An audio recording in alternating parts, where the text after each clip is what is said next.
Hello guys, welcome back to the channel, and as per usual I'm going to get to it.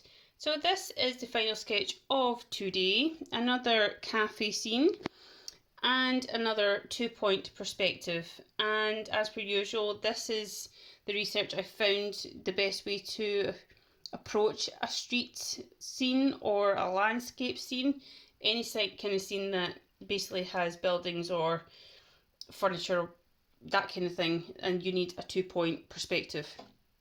So I utilised geometric. It says observational, but it's not observational, it's gestural.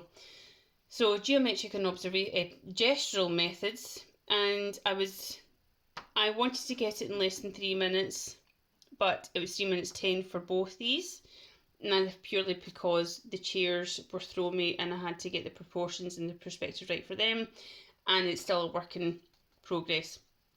However, the third one was 2 minutes 40, but there are elements from each of them that I do like, that I think that I did actually accomplish quite well, and there's other elements that definitely needs an improvement, but with this learn method I know I can get there, and I will get there quite quick. So let me know what you think, and I shall see you tomorrow. Thanks guys.